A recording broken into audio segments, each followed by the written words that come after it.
Okay, so a bit of an explanation just on the battery and solar system in this particular van, and just the water tanks as well. So this van has a BM Pro system on it. You can see here at the moment it's displaying a plug, so it's indicating that we're plugged into 240 volt mains power. If you were running off the batteries, there would be a sun just here.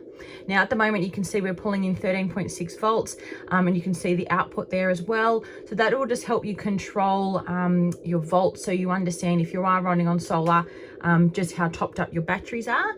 If you push the little orange button, so push it again, you'll see how full your water tanks are. Now there is 2 tanks in this particular van, so 3 and 4 aren't relevant. So at the moment it's indicating that the tanks are both full. Okay, obviously as you use the water, those little triggers will come down, and that way you can keep an eye on how much water you have left.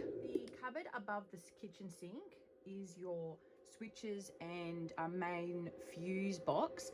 Now in this particular cupboard here, you will need to use a couple of the switches. So you can see that there's 2 different switches. One there is indicated, it says free camping, and the other one says mains power.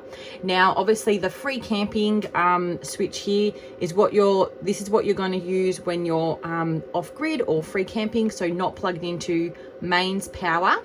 The white switch is your master switch for the van, so that needs to remain on at all times. If that switch is switched off, everything in the van will actually shut down. So it's going to shut the fridge, it's going to shut down all the power supply to the van. So you need to keep that white switch on at all times. The hot water system there, so that switch is triggering the gas component of the hot water system. So the hot water system can be run on either gas or electricity. So that's just indicating the gas switch. And the pump there is your water pump. So good practice, if you are free camping off grid, what you're going to want to do is switch on your pump switch first. Open your hot water tap on the kitchen. So come in here, switch it to hot water, open it. Make sure there's no air through the line. Just run the tap for a few minutes, get water coming through. And then once you're confident water's coming through, come back over and then switch on the hot water system. What will happen is this light will come on once the hot water system has ignited and it's working on 12 volt.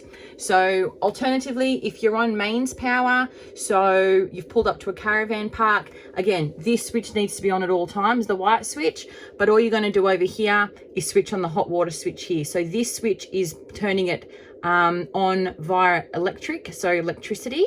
The switch above here is your AC, is your aircon. So good practice is just to leave that on at all times. It should always be on. If you go to run the air conditioner and it won't turn on for some reason, most likely someone's turned it off from this isolator switch. So just come in here and just flick it on. There isn't anything else you really should need in here. There are fuses, but you should not need to touch anything in this particular box.